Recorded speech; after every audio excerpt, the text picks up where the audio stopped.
ದಿಶಾ ಮೀಟಿಂಗ್ದು ಅದು ಇವತ್ತು ಸ್ವಲ್ಪ ನಾನು ತಡವಾಗಿ ಬರಬೇಕಾಯ್ತು. ಕಾರಣ ಇವತ್ತು ಬೆಂಗಳೂರಿನಲ್ಲಿ ನಾನು KPSC ಒಂದು ಹಗರಣದ ಬಗ್ಗೆ ಚರ್ಚೆಗಳೇನು ನಡೀತಾ ಇದೆ. ಆ ಹಿನ್ನೆಲೆಯಲ್ಲಿ ಹೆಲ್ಡಪ್ ಆಗಿ ತಡವಾಗಿ ಬಂದಿದ್ದರಿಂದ ನಾನು ಯದುವೀರ್ ಅವರು ನಮ್ಮ ಮೈಸೂರು ಕೊಡಗು ಭಾಗದ ಲೋಕಸಭಾ ಸದಸ್ಯರೇನಿದ್ದಾರೆ ಅವರಿಗೆ ಇವತ್ತಿನ ಸಭೆ ಅಧ್ಯಕ್ಷತೆ ವಹಿಸಿ ಮಾತನಾಡಲಾಯಿತು. ಸಭೆ ಕಂಡಕ್ಟ್ ಮಾಡಲಿಕ್ಕೆ ಹೇಳಿದ್ದೆ. ಅದ್ರ ಜೊತೆಗೆ ನಮ್ಮ ಶಾಸಕರು ಶ್ರೀವತ್ಸ ಅವರು, ಹರೀಶ್ ಅವರು ಸಹ ನಾನು ಮೊದಲೇ ಸಭೆಗೆ ಬಂದು ಸಭೆಯಲ್ಲಿ ಭಾಗವಹಿಸ್ತಕ್ಕಂಥ ಮನವಿ ಮಾಡಿದ್ದೆ. ಜಿಲ್ಲಾಧಿಕಾರಿಗಳಿಗೂ ಮನವಿ ಮಾಡಿದ್ದೆ. ನಾನು ಹೆಚ್ಚಿನ ರೀತಿಯಲ್ಲಿ ಬರಗಾಲಕ್ಕೆ ಸಂಬಂಧಪಟ್ಟ ಹಾಗೆ ಈ ವರ್ಷದ ಮೈಸೂರು ಜಿಲ್ಲೆನಲ್ಲಿ ಎಷ್ಟು ಪ್ರಮಾಣದ ಕಲ್ಟಿವೇಷನ್ ಆಗಿದೆ, ಕಲ್ಟಿವೇಷನ್ ಆಗಿರ್ತಕ್ಕಂಥದ್ರಲ್ಲಿ ಬೆಳೆ ಏನು ಲಾಸ್ ಆಗಿರ್ತಕ್ಕಂಥದ್ದು, ಇದೆಲ್ಲದರ ಬಗ್ಗೆ ಮಾಹಿತಿ ಪಡೆದಿದ್ದೇನೆ.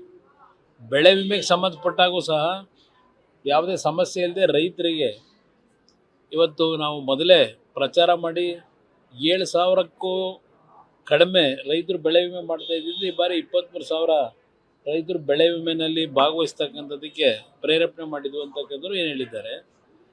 ಬ್ಯಾಂಕರ್ಸ್ಗೆ ಹೇಳಿದ್ದೇನೆ, ಯಾವುದೇ ಕಾರಣಕ್ಕೂ ಈ ವರ್ಷ ಸಾಲ ಮರುಪಾವತಿ ಮಾಡಿಲ್ಲ ಅಂತ ಯಾರು ಒತ್ತಾಯ ಹಾಕಬಾರ್ದು ಅಂತಕ್ಕಂಥದ್ದು ಸಭೆಯಲ್ಲಿ ಸೂಚನೆ ಕೊಟ್ಟಿದ್ದೇನೆ. ಪ್ರಮುಖವಾಗಿ ಬರ ಮತ್ತು ಈ ವರ್ಷದ ಬೆಳೆ ಪರಿಸ್ಥಿತಿ ಏನಿದೆ, ಏಕೆಂದರೆ ಇವತ್ತಿನ ಸಭೆಯಲ್ಲಿ ನನಗೆ ಬಂದಂಥ ಮಾಹಿತಿ 8 ತಾಲೂಕುಗಳಲ್ಲಿ ಮೈಸೂರು ಜಿಲ್ಲೆಯಲ್ಲಿ ಸಂಪೂರ್ಣವಾಗಿ ಬರದ ಏನು ಕೇಂದ್ರ ಸರ್ಕಾರದ ಗೈಡ್ಲೈನ್ಸ್ ಏನಿದೆ ಆ ಗೈಡ್ಲೈನ್ಸ್ನ ಅಡಿಯಲ್ಲಿ 8 ಜಿಲ್ಲೆ ತಾಲೂಕುಗಳು ಇವತ್ತು ಅತ್ಯಂತ ಬರಪೀಡಿತ ತಾಲೂಕುಗಳಾಗಿದ್ದಾವೆ ಅಂತಕ್ಕಂಥದ್ದನ್ನು ಸಭೆಯಲ್ಲಿ ಪ್ರಸ್ತಾಪ ಮಾಡಿದ್ದಾರೆ. ಬಹುಶಃ ನಿನ್ನೆ ದಿನ 101 ತಾಲೂಕುಗಳನ್ನು ಏನು ಬರಪೀಡಿತ ಪ್ರದೇಶಗಳು ಅಂತ ಏನು ಮಾಡಿದ್ದಾರೆ. ಆ ಹಿನ್ನೆಲೆಯಲ್ಲಿ ಮೈಸೂರು ಸಹ 8 ಆ 101ರಲ್ಲಿ ಸೇರಿದೆ ಅಂತಕ್ಕಂಥದ್ದನ್ನು ಸಭೆ ಗಮನಕ್ಕೆ ತಂದಿದ್ದಾರೆ. ಇಲ್ಲ, ಇನ್ನೂ ಹಲವಾರು ಕಡೆ ಇದೆ ಅಂತಕ್ಕಂಥದ್ದು ನನಗೆ ಮಾಹಿತಿಗಳು ಬರ್ತಿದೆ. ಏಕೆಂದರೆ ನನಗೆ ಇವತ್ತು ಬೆಳಗ್ಗೆನೂ ಸಹ ನಮ್ಮ ಕೊಟ್ಟೂರು ಭಾಗದಿಂದ ಅಲ್ಲಿಂದ ಫೋನ್ ಮಾಡಿದರು. ನಮ್ಮಲ್ಲಿ ಕೆಲವು ಜಿಲ್ಲೆ ತಾಲೂಕುಗಳು ಹೆಚ್ಚಿನ ಸಂಖ್ಯೆಯಲ್ಲಿ ಗುಳೆ ಹೋಗಿದ್ದಾರೆ. ಇವತ್ತು ಯಾವುದೇ ರೀತಿಯ ಒಂದು ಜೀವನಿಕ ಸಮಸ್ಯೆಗಳೇನಾಗಿದೆ ಆ ಹಿನ್ನೆಲೆಯಲ್ಲಿ ಗುಳೆ ಹೋಗಿರ್ತಕ್ಕಂಥದ್ದನ್ನು ಕೆಲವರು ಫೋನ್ ಮಾಡಿದ್ರು. ನಮ್ಮ ಜಿಲ್ಲೆ, ನಮ್ಮ ತಾಲೂಕು ಅತ್ಯಂತ ಕೆಟ್ಟ ಪ್ರಮಾಣದಲ್ಲಿ ಸಮಸ್ಯೆಗಳಿದೆ ರೈತರಿಗೆ ಅಂತಕ್ಕಂಥದ್ದನ್ನು ಬೆಳಗ್ಗೆ ಫೋನ್ ಮಾಡಿ ಹೇಳಿದ್ದು. ಅಂಥ ತಾಲೂಕುಗಳನ್ನೇ ಆ ಬರಪೀಡಿತ ಪ್ರದೇಶದಿಂದ ಹೊರಗಿಟ್ಟಿದ್ದಾರೆ ನನಗೆ ಬಂದಂಥ ಮಾಹಿತಿಗಳು. ನಾನು ಹಲವಾರು ಉತ್ತರ ಕರ್ನಾಟಕದ ಭಾಗದಲ್ಲಿ ಖುದ್ದು ಭೇಟಿ ಕೊಡಬೇಕು ಅಂತಕ್ಕಂಥದ್ದು ನಾನು ಪ್ರಯತ್ನ ಪಟ್ಟರು. ಕೆಲವು ಸಮಸ್ಯೆಗಳಿಂದ ಹೋಗ್ಲಿಕ್ಕಾಗಿಲ್ಲ. ನಾನು ಬಹುಶಃ ನಮ್ಮ ಅಕ್ಕ ಸಮ್ಮೇಳನ ಏನಿದೆ ಅಲ್ಲಿ ತುಂಬ ಪ್ರೆಷರ್ ಆಗ್ತಿದ್ದಾರೆ. ಈ ಬಾರಿ 25ನೇ ವರ್ಷದ ನಮ್ಮ ಕನ್ನಡಿಗರು ಅಲ್ಲೇನು ಸಮ್ಮೇಳನ ಮಾಡ್ತಾ ಇದ್ದಾರೆ, ಬರಲೇಬೇಕು ಅಂತೇಳಿ ಒತ್ತಾಯ ಆಗ್ತಾ ಇದ್ದಾರೆ. ನನಗೆ ಇನ್ನೂ 2 ಇದರಲ್ಲಿದ್ದೇನೆ, ಹೋಗಲೋ ಬೇಡವೋ ಅಂತಕ್ಕಂಥ ಚಿಂತನೆಯಲ್ಲಿದ್ದೇನೆ.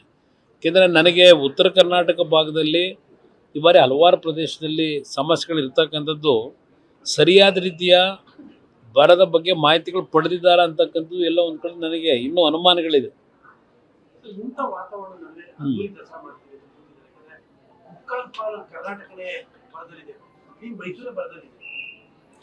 ಇಲ್ಲಿ ಒಂದು ಈ ಸರ್ಕಾರದಲ್ಲಿ ನಾನು ಗಮನಿಸ್ತಾ ಇರ್ತಕ್ಕಂಥ ಅಂಶ, ಈಗ ನೋಡಿ 1,000 ಕೋಟಿನ ಅದೆಂಥದ್ದು ಭಾರತ್ ಜೋಡೋ ರಾಹುಲ್ ಗಾಂಧಿ ಅವರ ಕಾರ್ಯಕ್ರಮದಲ್ಲಿ ಭಾಗವಹಿಸಿದಂಥ ಆ ಭಾರತ್ ಜೋಡೋ ಹೆಸರಿನಲ್ಲಿ ಈಗ ಪ್ರತಿ ಪಂಚಾಯತಿನಲ್ಲಿ ಈಗ 100 ಜನ ಮೆಂಬರ್, ಅದು ಜಿಲ್ಲಾಧಿಕಾರಿಗಳಿಗೆ ಜವಾಬ್ದಾರಿ ಕೊಟ್ಟವ್ರೆ. ಪ್ರತಿ ಜಿಲ್ಲಾಧಿಕಾರಿಗಳಿಗೆ ಕೊಟ್ಟು ಅವರನ್ನ ಗುರುತಿಸಿ ಅವರಿಗೆ 10 ಲಕ್ಷ ರೂಪಾಯಿ ಇವತ್ತು ಹಣ ಕೊಡ್ತಕ್ಕಂಥದ್ದು. 6,000 ಗ್ರಾಮ ಪಂಚಾಯಿತಿಗಳ ಮಟ್ಟದಲ್ಲಿ, 5,000 ನಗರ ಪ್ರದೇಶದಲ್ಲಿ 1,000 ಕೋಟಿ. ಯಾರ ಅಪ್ಪನ ಮನೆಯದು?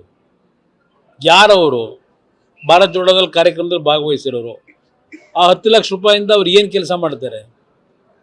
ಇಸ್ಪೀಟ್ ಕೇಂದ್ರ ಪ್ರಾರಂಭ ಮಾಡೋದಕ್ಕೆ ಇಲ್ಲ ಕೆಲವ್ರು ಇದ್ದಾರಲ್ಲ ನಡೆಸರನ್ನೇ, ಅವ್ರಿಗೆ ಎನ್ಕರೇಜ್ ಮಾಡೋದಕ್ಕೆ ಈ 10 ಲಕ್ಷ ಕೊಡ್ತಾ ಇದ್ದೀರೋ ಯಾವುದಕ್ಕೆ ಕೊಡ್ತೀರಿ? ಯಾರಾದ್ರೂ ರಾಜ್ಯದ ಜನತೆಯ ತೆರಿಗೆ ಹಣನ ಈ ರೀತಿ ಸ್ವೇಚ್ಛಾಚಾರವಾಗಿ ಉಪಯೋಗ ಮಾಡ್ತಕ್ಕಂಥ ದುರುಪಯೋಗ ಪಡಿಸ್ಕೊಳ್ಳೋದು ಎಲ್ಲಾದರೂ ಉಂಟಾ?